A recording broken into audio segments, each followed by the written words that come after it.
Hace unos años, Disney Pixar llevó a las pantallas del cine una película interesante llamada Intensamente.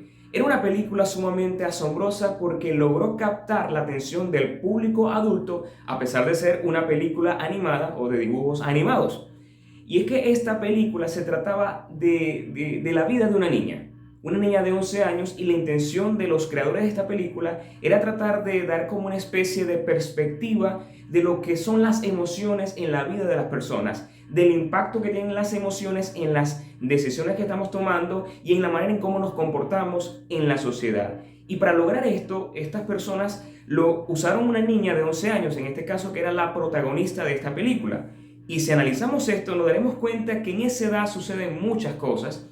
Es el momento de transición donde un niño se convierte en un preadolescente para luego llegar a la adolescencia. Y en ese tiempo muchas cosas suceden en cuanto a lo mental y a lo emocional. En lo mental suceden muchos procesos mentales donde el niño empieza a tener un pensamiento más lógico, un pensamiento más abstracto, tiene mayor capacidad para razonar y entender ciertos aspectos que antes quizás no los había observado. Pero también muchas cosas suceden dentro del ámbito emocional. Empieza a experimentar sensaciones, emociones y sentimientos que quizás son nuevos para él o no saben cómo manejarlo, y eso se convierte en un gran desafío para un niño de 11 años. Es una etapa de cambios, de desarrollo y de crisis donde ellos empiezan a experimentar diversos cambios emocionales, y en el caso de esta película, esta niña estaba experimentando situaciones un poco complejas y nuevas para ella, ya que lo nuevo era algo desconocido. Por ejemplo, la mudanza a otro lugar, vivir en otro contexto, problemas familiares.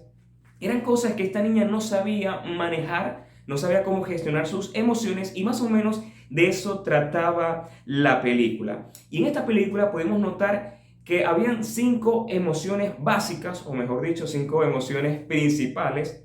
La primera era alegría, que en un principio era la emoción predominante en esta niña. Luego tenemos la tristeza, el miedo, el desagrado y la ira. Y en esta película podemos notar que hubo un momento donde la alegría desaparece de la escena prácticamente, o deja de tener el protagonismo en la vida de esta niña. Y esto hace que las demás emociones, ira, desagrado, miedo, temor, tomen el control y se desata un super caos en la vida emocional de esta niña. Pero esta crisis, la película nos enseña que tenía un propósito, era parte de la vida, era un proceso que ella debía experimentar para poder lograr un crecimiento, para poder desarrollarse como persona, ya que muchas de las experiencias emocionales que vivimos influyen en el aspecto de la elaboración de nuestra personalidad, en la construcción de un mejor carácter, ya que en esa edad, como dije en un principio, es una etapa de transición. Y básicamente esta película enseña que las emociones en sí no son malas, son necesarias y son también importantes en el desarrollo de una persona. Nosotros iniciamos ya la semana pasada una nueva serie que le hemos titulado Las emociones, y nuestro interés con esta serie es que podamos ver las emociones en un aspecto honesto, claro y objetivo, y entender que son parte de nuestra vida, parte fundamental, y que no podemos aceptar unas emociones y otras quizás rechazarlas o verlas de mala manera. Y hoy quiero hablarte de una emoción particular que, si somos sinceros, tendemos a mirarla con un poco de distancia, y quisiéramos más bien que no sucediera esta emoción en nosotros. Y esta emoción tiene por nombre la ira. La ira, todos en algún momento la hemos tenido que sentir y experimentar en diferentes grados. La hemos tenido que tolerar en otras personas, y todos entendemos y aceptamos que si no se maneja adecuadamente puede ser peligrosamente inflamable. Solo una chispa de ella pudiera encender un gran bosque, o también sería como una especie de huracán que se lleva todo a su paso. Ahora, cuando hablamos de la ira, cuando hablamos del enojo, es fácil identificar a una persona enojada. Es aquella persona que cuando se enoja, cosas fisiológicas suceden en su vida. La tensión arterial, los latidos del corazón aumentan, la respiración se acelera. Tú ves que la persona empieza a mostrar algunos cambios o signos en su rostro, ¿verdad? Hay personas que se colocan rojas, otras que empiezan a acelerar, si tú ves que tiene problemas con la respiración, el ceño fruncido, el tono de la piel. Hay gente que se pone roja como un tomate. Conozco muchísimas personas así. Otra cosa que sucede en una persona que está enojado es que podemos ver que se pone tensa, sus músculos se contraen, en algunos las manos se cierran. Hay también otros que lamentablemente no los manejan muy bien y tienden de repente por medio de la ira, caen en llanto. Les salen lágrimas por la molestia, por la ira y quizás también por la impotencia. Ahora, cuando hablamos de la ira, podemos ver que muchas personas manejan la ira de diferentes maneras, o la ira como que se presenta de formas muy variadas, de formas distintas, pero tenemos que entender que la ira en muchos aspectos puede variar según sus grados. Hay algunos que se molestan y lo manifiestan, y hay otros que se molestan tanto que pareciera que estuvieran haciendo una especie de explosión. Son como muchos le llaman un fosforito, mecha corta, polvorita, que en cualquier cosa, cualquier contacto con algo inflamable se encienden automáticamente. Pero en el aspecto de la ira, también es importante entender que así como hay diferentes grados, la ira se puede también manifestar de dos formas. Puede estar la ira pasiva o la ira explosiva. Es fácil entender la ira explosiva porque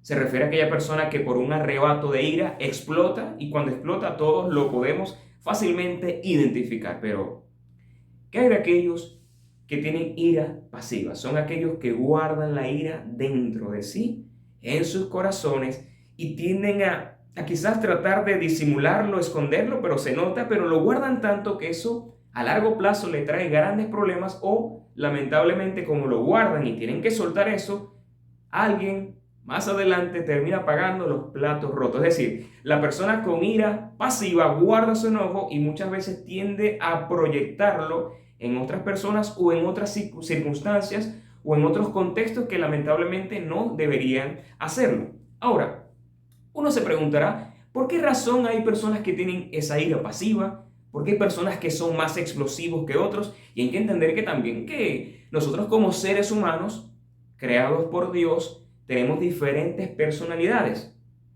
Nos hemos criado en diferentes contextos y es de entender que muchas veces hay aspectos internos y externos que pueden predisponernos a sentirnos muchas veces enojados, donde quizás en una circunstancia hay unos que no se enojan, pero posiblemente esa misma circunstancia puede hacer a otro enojar. Por ejemplo, muchas veces mi personalidad, mi carácter me predispone a enojarme. Puede ser porque hay personas que quizás no han comido bien, que están fatigadas, tienen frustración, son adictos a las bebidas, a las drogas, y eso los hace predisponerse hacia la ira. Y cualquier agente externo los detona.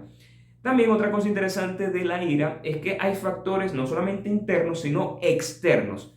Hay situaciones estresantes, hay situaciones de su entorno que desatan en ellos un caos.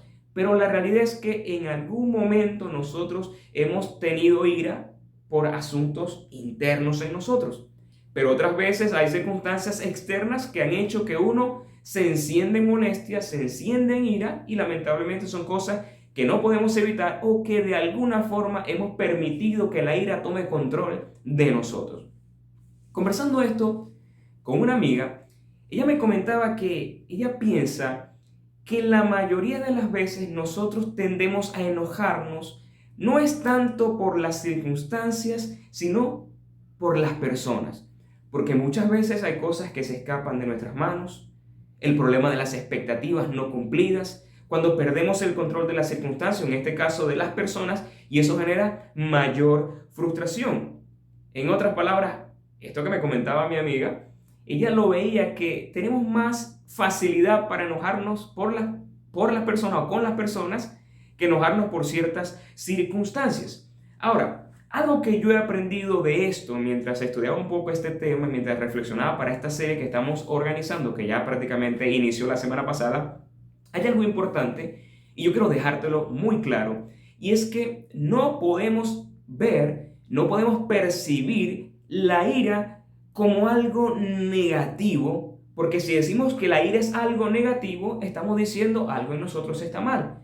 ¿Y quién es el creador de las emociones? Dios. Y si Dios colocó en nosotros ira, molestia, o que haya momentos donde tú puedas manifestar tu enojo, es por alguna razón. Dios hace las cosas con un propósito, con una intención. El problema es el problema de manejar inadecuadamente la emoción de la ira. Ahora, ninguna emoción es mala. Todas son necesarias. Sea la ira, sea la alegría, sea el temor, sea el desagrado, sea el miedo, todas son parte de nuestra programación como personas. Muchas veces las personas tienden a tomar decisiones estando enojados, ¿verdad? Y muchas veces esas decisiones son erróneas. Otras veces cuando estamos tristes o deprimidos queremos decidir y posiblemente también esas decisiones sean malas. Pero también hay veces donde uno puede tomar una decisión estando muy feliz y quizás no era la mejor decisión. Y mucha gente a raíz de esto sacaron una frase, un dicho o una recomendación, y es que cuando estés muy feliz, cuando estés muy triste o deprimido, es mejor no tomar decisiones. Ahora, ¿qué dice la Biblia al respecto? La Biblia nos muestra muchos ejemplos, nos ilustra formas de cómo mucha gente se enojó y cuál fue su actuación con respecto al enojo. Tenemos ejemplos positivos, tenemos ejemplos negativos y quiero comenzar por algunos ejemplos. Quiero mencionarte algunos personajes. Por ejemplo, primer personaje, ¿quién sería? A ver, Caín y Abel. Si recuerda la historia del Génesis, Caín y Abel iban a presentar una ofrenda delante de Dios. Dios vio la ofrenda de Abel y la aceptó y le agradó, pero cuando Caín presentó su ofrenda, Dios vio con desagrado la ofrenda de Caín. Y Caín se dio cuenta porque Dios no le gustó. ¿Qué sucede en esta historia? Caín se enojó. Se enojó con Dios, se molestó. Pero ¿sabes quién pagó los platos rotos? Su hermano Abel. Su ira, su celo, lo llevó a cometer un acto equivocado. Todo por una molestia que ni siquiera era con Abel, sino era con Dios. Segundo ejemplo, lo vemos en la historia de Moisés, que por cierto, la Biblia dice que Moisés fue el hombre más manso de esta tierra, pero vio en una ocasión que un ciudadano egipcio estaba golpeando a un compatriota, a un israelita de su familia, y era tanto el enojo y la indignación que Moisés vio que terminó asesinando a este ciudadano egipcio. Otro caso de Moisés fue en una ocasión donde el pueblo de Dios estaba rebelde, se estaba quejando porque no encontraban agua. Él consultó con Dios y Dios le dijo, mira, acércate a cierta piedra y háblale. Pero Moisés estaba tan agotado, tan estresado y tan molesto por la actitud equivocada del pueblo de Dios, por la incredulidad, por tanta queja, que Moisés no le habló a la piedra. Él golpeó la piedra con su vara. Y esto trajo como consecuencia la molestia y las consecuencias que Dios envió hacia la vida de Moisés. ¿Cuál fue la consecuencia? Lamentablemente, por ese acto de ira, de molestia, mal gestionada, Moisés no pudo entrar a la tierra prometida. Último caso negativo que pude encontrar en la Biblia. Quizás hay muchos, pero en este caso te hablo solamente de 3. Cuando Jesús fue entregado por Judas. Toman a Jesús los guardias y sale en escena uno de los apóstoles, el apóstol más emocional que había, Pedro, con un cuchillo y le corta la oreja al siervo del sumo sacerdote. ¿Y qué fue lo que le dijo prácticamente Jesús a Pedro? No lo hagas, porque quien ataca con hierro posiblemente va a morir atacado por hierro. Entonces en la Biblia vemos ejemplos positivos y negativos. Te hablé del ejemplo negativo. Ahora, ¿cuál es el problema? ¿La ira o la forma en cómo nosotros gestionamos o respondemos hacia la ira? O mejor dicho, yo me he dado cuenta que el problema no es la ira, es la forma como nosotros interpretamos las circunstancias. ¿Ves la diferencia? Pasamos al ejemplo positivo. ¿Recuerdas aquella historia donde Jesús está llegando a Jerusalén? Está en el templo y cuando llega al templo ve que las personas tenían en el templo un mercado. Se había convertido el templo de Dios en una cueva de ladrones. En vez de ser el templo una casa de oración, se había convertido en una casa de cambios. ¿Qué te parece? Para cambiar e intercambiar monedas. Fue tanto el enojo de Jesús que dice la Biblia que él tumbó las mesas, tumbó las monedas y echó fuera a las personas del templo de Dios. Y era tanto su molestia que él dijo, la casa de mi Dios es casa de oración. Fue un evento tan impactante que todas las personas quedaron asombradas de lo que Jesús había hecho. Y uno pudiera de repente juzgar lo que hizo Jesús.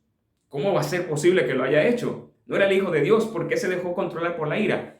Y el punto es que en el caso de Jesús, y si lo observamos con objetividad, La ira de Jesús era válida y estaba siendo dirigida adecuadamente dentro de un contexto adecuado. Y yo me di cuenta, pensando un poco en la forma en cómo Jesús manejó las circunstancias por la molestia y el celo que él tenía, es que muchas veces la ira está hecha o se utiliza la ira como un mecanismo para poder dar un mensaje o también como una especie de acción correctiva, si se da dentro del contexto adecuado y de la manera adecuada. Por ejemplo, yo recuerdo que en varias ocasiones recibí quizás la exhortación de una persona a quien yo amo y yo vi que la persona estaba enojada, pero después empiezo a reflexionar y muchas veces esta persona me había dicho varios comentarios o me había hecho la misma observación, pero de forma tranquila, pero solamente a través de yo percibir su enojo fue que yo pude entender lo que me querían decir.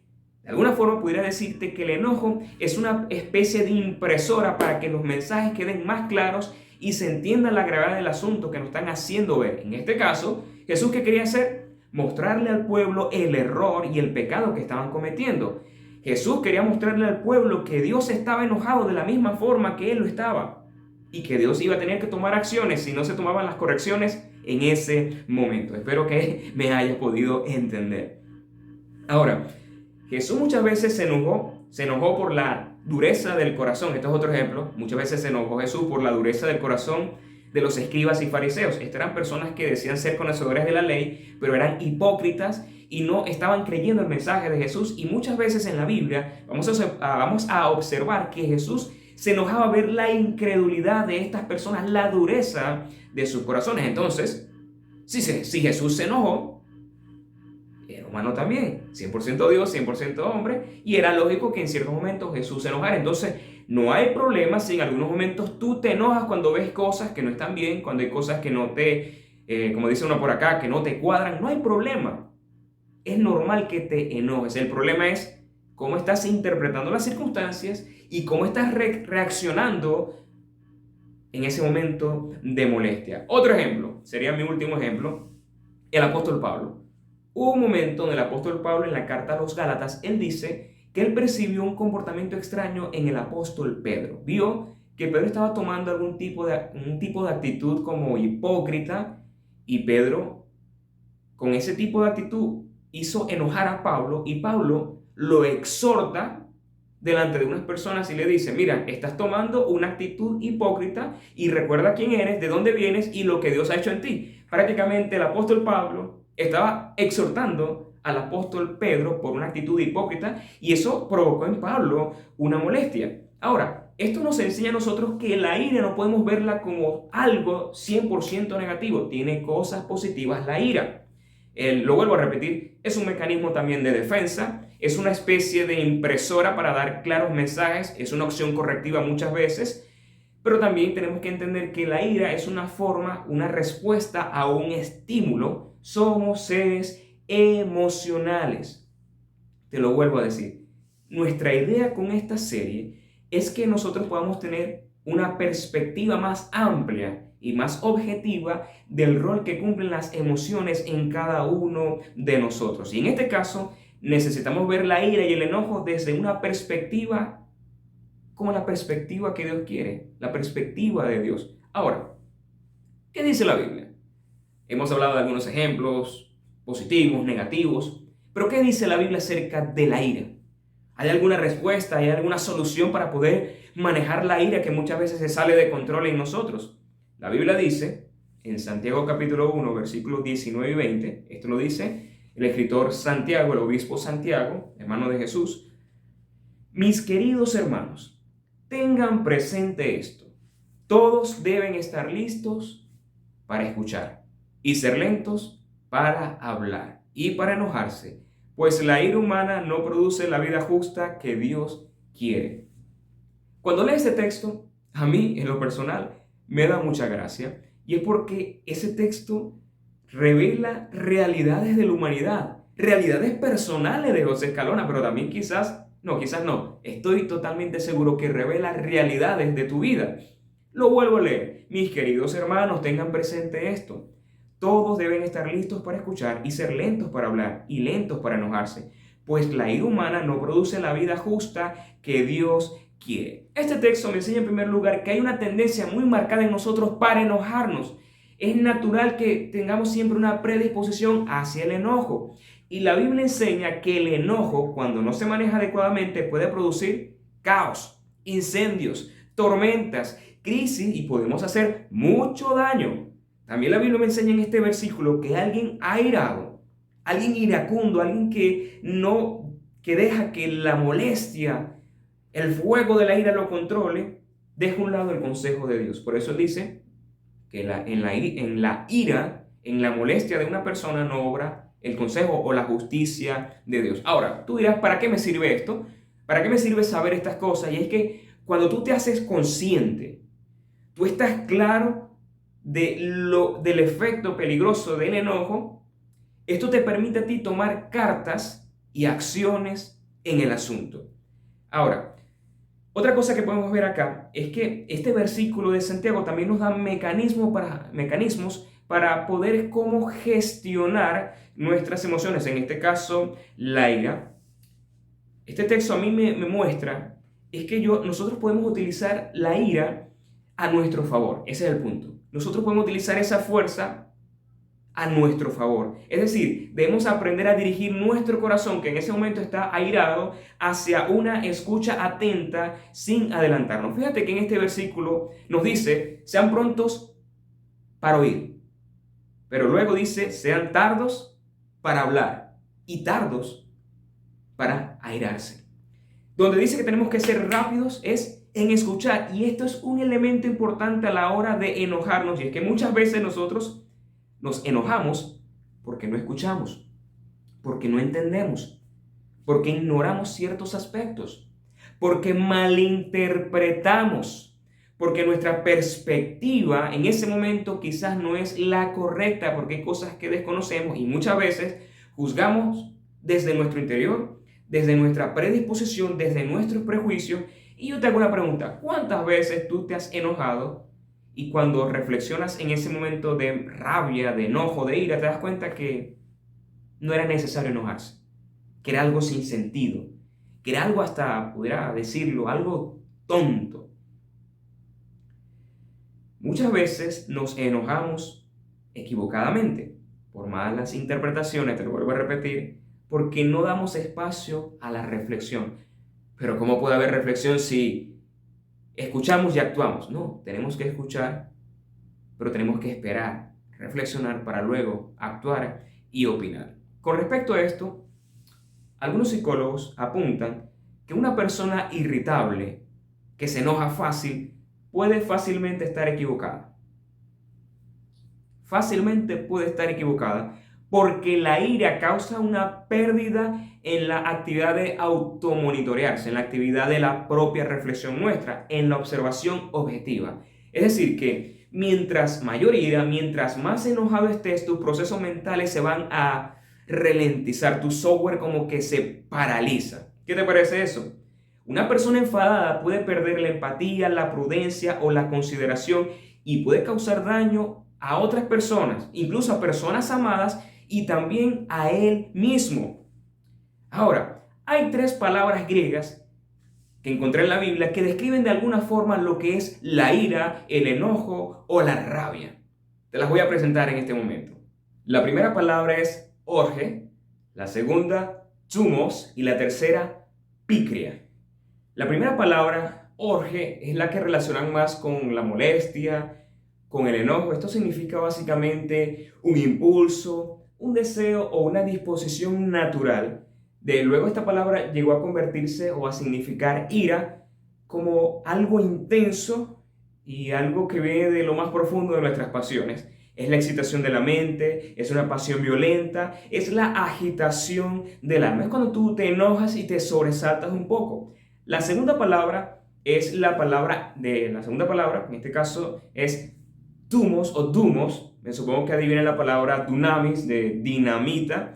Y esta se distingue de la primera, de orge, ya que esta es como que una condición más agitada, es algo más abrumado en los sentimientos, es una explosión de ira, de debilidad, de indignación, algo que es como una especie, me gusta verlo como cuando encienden pólvora La pólvora, al tener un contacto con algo inflamable, reacciona y eso dura un tiempo. Así es la persona thumos o la ira dumos.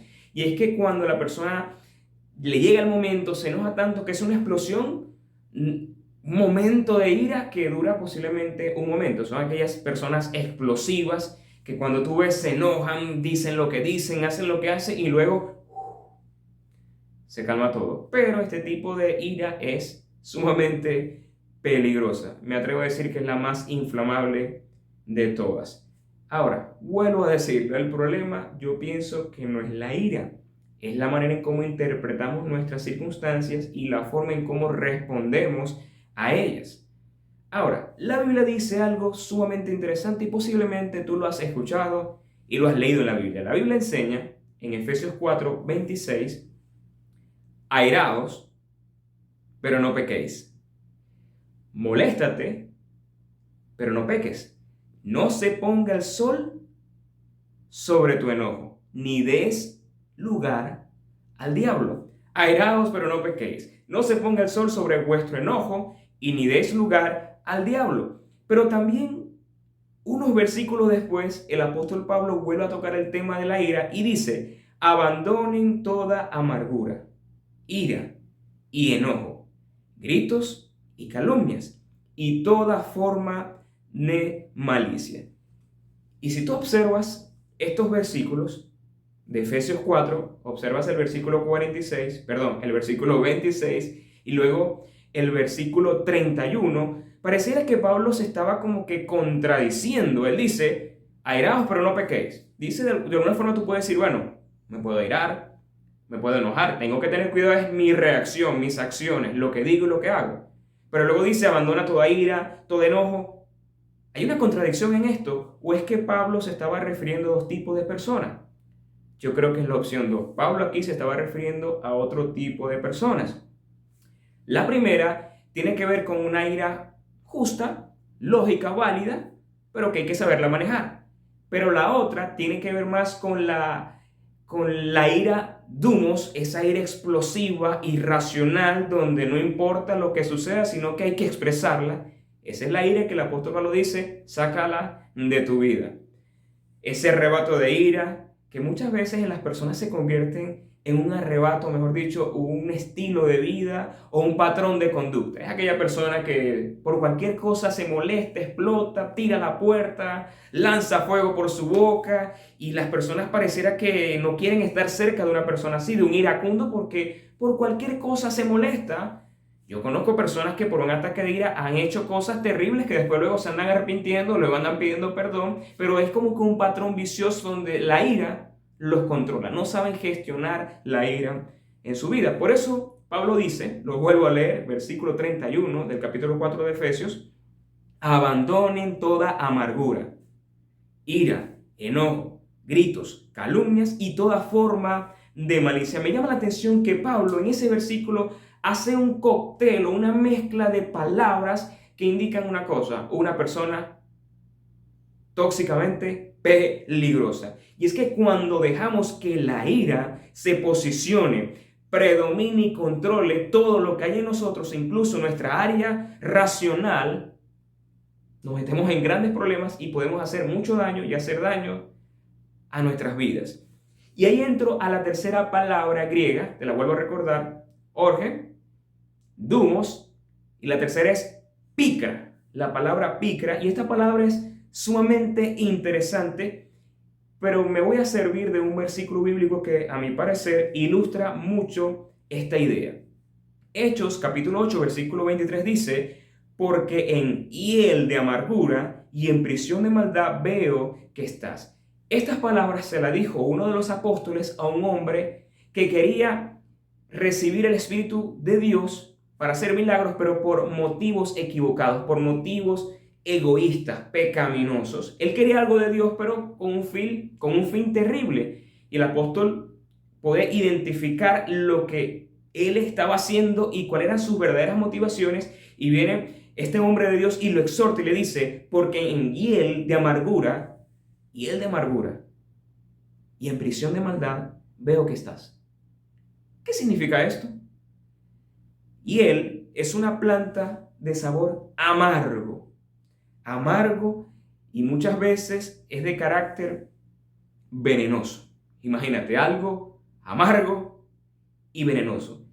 Esto me enseña, y nos va a enseñar hoy, que una persona cuando no maneja la ira y deja que la ira lo controle o permite que la ira se sitúe en su corazón y eche raíces, esta ira puede convertirse luego en amargura, hiel de amargura. No solamente una condición de amargura, como decimos nosotros, el amargado, producto de la ira incontrolada, no gestionada adecuadamente, se convierte en amargura, pero no solamente es amargo, sino que también es venenoso. Venenoso para él porque lo está marchitando cada día, pero también es peligroso porque puede dañar a otras personas. Y te pregunto, ¿a quién le gusta estar con alguien amargado? Que se queja de todo, que todo lo ve negativo, que siempre hace un mal comentario, que no se puede estar con esa persona. Y creo que muchas veces nosotros, sin darnos cuenta y si no trabajamos bien ese tipo de cosas en nosotros, podemos caer, como dice el apóstol, en prisión de amargura. También la ira es una sensación de deuda. Cuando alguien te ofende, tú te pones molesto, te enojas, hay ira, porque hay una sensación de deuda. Esa persona que me ofendió me debe, y eso genera malestar porque me debe, me hizo algo y algo hay que hacer. Entonces esa molestia es por esa sensación de deuda. Pero hay veces donde si no somos cuidadosos, podemos engancharnos emocionalmente, y a los ojos de Dios tenemos que reconocer que eso es pecado. Cuando te enganchas, estás cometiendo pecado. Ahora, la Biblia enseña, y te lo comenté hace poco, en estos primeros versículos de Efesios 4, airaos, es decir, enójate, pero no peques, y no permitas que el sol se ponga.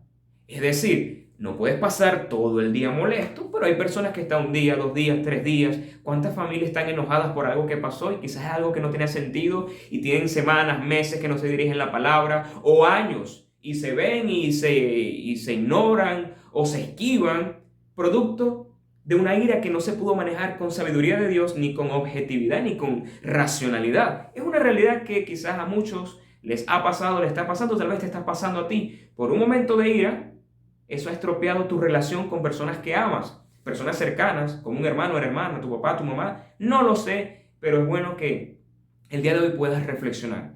Y mientras yo preparaba esta enseñanza, yo tuve que haber reflexionado también en mi vida, en mis relaciones, en mi familia, en mi entorno, en la iglesia, en mis amigos, en mis vecinos, en ver qué cosas hay en mí, o en qué cosas estoy fallando, o cómo estoy gestionando las emociones, en este caso, la ira. Incluso, el mismo Jesús en una ocasión, él dijo: si tú te enojas con tu hermano, es como si hubieras cometido un asesinato. Fíjate eso. O el mismo apóstol Pablo dice que cuando vayamos a orar, tenemos que ser con una actitud de santidad, sin ira ni contienda. O sea que para Dios, un corazón libre de la ira, del enojo y de la amargura es un corazón que puede conectarse sin barreras delante de Dios. Y yo creo que el deseo de Dios en estos tiempos que estamos viviendo es que te mantengas conectado a Él, y que no haya impedimento, no haya barreras y no haya agente tóxico que pueda afectar nuestra relación con Dios. Ahora, hay otra cosa interesante que podemos aprender de la ira, y es que a través de la ira y del enojo muchas veces podemos aprender a ver cosas en nosotros que normalmente no las podemos ver cuando todo está bien. Y esto es un detalle interesante, y el Talmud judío dice lo siguiente: el enojo, siendo poderoso y negativo, nos puede servir como nuestro maestro. El enojo nos puede enseñar quiénes somos realmente, qué es importante para nosotros y la manera de lidiar con la adversidad y la frustración. Podemos aprender del enojo y en el proceso manejarlo no solo a él, sino también a nosotros mismos. Cuando estés enojado, trata de ver el enojo bajo otra perspectiva. Velo en una perspectiva del aprendizaje, de la autorreflexión. Es más, yo te invitaría a que cuando te enojes, piensa: ¿por qué me estoy enojando? ¿Realmente por qué me estoy enojando? Quizás en mi corazón hay inseguridad, hay frustración, quizás necesito trabajar algo en mi vida, quizás soy una persona controladora, que quiere tener todo bajo control, todo organizado, quizás soy perfeccionista, tengo expectativas muy elevadas, expectativas equivocadas, no sé, quizás hay algo en nuestro corazón que la ira nos está diciendo: hay un problema que necesitas tratar. Y yo creo que muchas veces nosotros, cuando nos hemos enojado y hemos reflexionado, nos hemos dado cuenta que había un asunto no resuelto. Había un asunto que habla de nuestra debilidad y nuestra falla en algún área de nuestro carácter. Y hay un salmo que a mí me sorprendió y habla acerca de que no podemos permanecer tanto tiempo enojados, que no pequemos cuando estemos enojados. Eso es el Salmo capítulo 4, versículo 4, pero finalizando ese versículo dice algo interesante y es: en la quietud del descanso nocturno, examínense el corazón.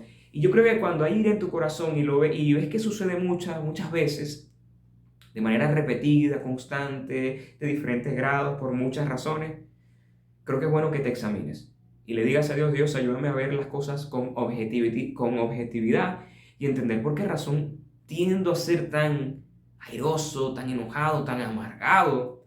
Y es que tenemos que ver las emociones que están a nuestra disposición, son nuestros siervos, son parte de nuestra vida, son de alguna forma aquellos que nos gestionan la forma de cómo podemos responder ante las circunstancias. No está mal enojarse, pero es sabio conocer la raíz de tu molestia. Ahora, no intentes reprimir la ira, porque hay gente que quiere reprimir la ira y guardarla como en una cápsula o en un envase bien apretado. No, esa no es la idea. Tenemos que aprender a gestionarla. Y te voy a dar algunos tips, algunos consejos. Primero, ¿estás enojado? Trata de expresar tu enojo en primera persona. Estoy enojado. No vayas a decir, no, tú me enojaste. No. En primera persona. Estoy enojado. Habla pausadamente. Respira. Tranquilízate. Piensa en cada palabra que estés diciendo. Reflexiona. Ten cuidado con lo que dices y en cómo lo dices. Porque muchas veces por el dolor queremos herir a otras personas. La Biblia dice en Proverbios que hay hombres cuyas palabras son como golpes de espada, mas la lengua de los sabios, sabiduría. Entonces pidámosle a Dios sabiduría para esos momentos. Piensa en las veces donde por un momento de ira has dicho cosas que no querías decirlas, has dicho cosas que quizás hicieron daño, golpearon, hirieron. Ten cuidado, piensa en los errores para que no vuelvas a cometerlos. También creo que es importante en ese momento de ira darnos un tiempo fuera. Sal y camina, haz un ejercicio, trata de hacer algo que te cambie lo que estés viviendo en ese momento, distraerte un poco. Incluso hay personas que utilizan el humor. A mí no me funciona mucho lo del humor, pero hay gente que le funciona, ¿sí? Y quiero cerrar con una historia. Quiero presentarte una historia, una moraleja interesante. Esta historia dice que había un hombre que sufría muchos episodios de ira. Se amargaba, se molestaba, venían momentos a su vida de arrebatos de ira y él sabía que eso no estaba bien. Le estaba afectando su vida, sus relaciones, estaba perdiendo personas muy amadas y él dice: tengo que hacer algo. No hay yo qué hacer con esto, pero algo debo hacer. Y fue a hablar con un hombre muy sabio, un hombre de su pueblo. Este hombre le presenta las circunstancias, dice: estoy agotado, tengo problemas, estoy dañando personas que amo, no sé controlar la ira, me molesto tanto que hago cosas que no debo hacer y me arrepiento luego, pero la gente no me cree, esto me tiene agotado. El sabio le dice: vamos a hacer lo siguiente, si tú quieres cambiar te voy a colocar una tarea. La tarea va a ser la siguiente: cuando sientas que viene la ira a tu vida, cuando sientas que te vas enojado, te vas a venir de inmediato, te vas a venir corriendo a mi casa. Lo vas a hacer lo más rápido posible. Eso es la única tarea que quiero presentarte. Al poco tiempo, este hombre percibe que la ira está llegando nuevamente a su vida y recordó aquellas palabras del sabio y salió corriendo a buscar al sabio, corrió, pero cuando llegó a la casa de este sabio estaba tan agotado por la carrera que se le había acabado la ira. Este hombre se extrañó y se fue. En otro momento volvió a suceder ese arrebato de ira y salió corriendo a la casa de este sabio y cuando llegó, la ira no estaba. Y eso sucedió tantas veces que en un momento el sabio le dijo: yo no entiendo una cosa. Tú me dices que eres una persona con problemas de ira, pero cuando vienes acá no vienes airado, entonces yo creo que tú me estás engañando. Este hombre le dice: no, lo que sucede es que cuando llego acá llego tan cansado, tan agotado, que siento que lo que tenía desapareció. Entonces este sabio le dijo: ¿ves que la ira no te pertenece? Así como la ira llegó a tu vida, tú puedes sacarla tomando ciertos mecanismos para drenarlo. Entonces, ¿cuál es la moraleja? Cuando tengas ira, cuando tengas molestia, cuando sientas que la situación te abruma tanto, tienes que buscar vías de escape. Tienes que acercarte a Dios corriendo por la fe.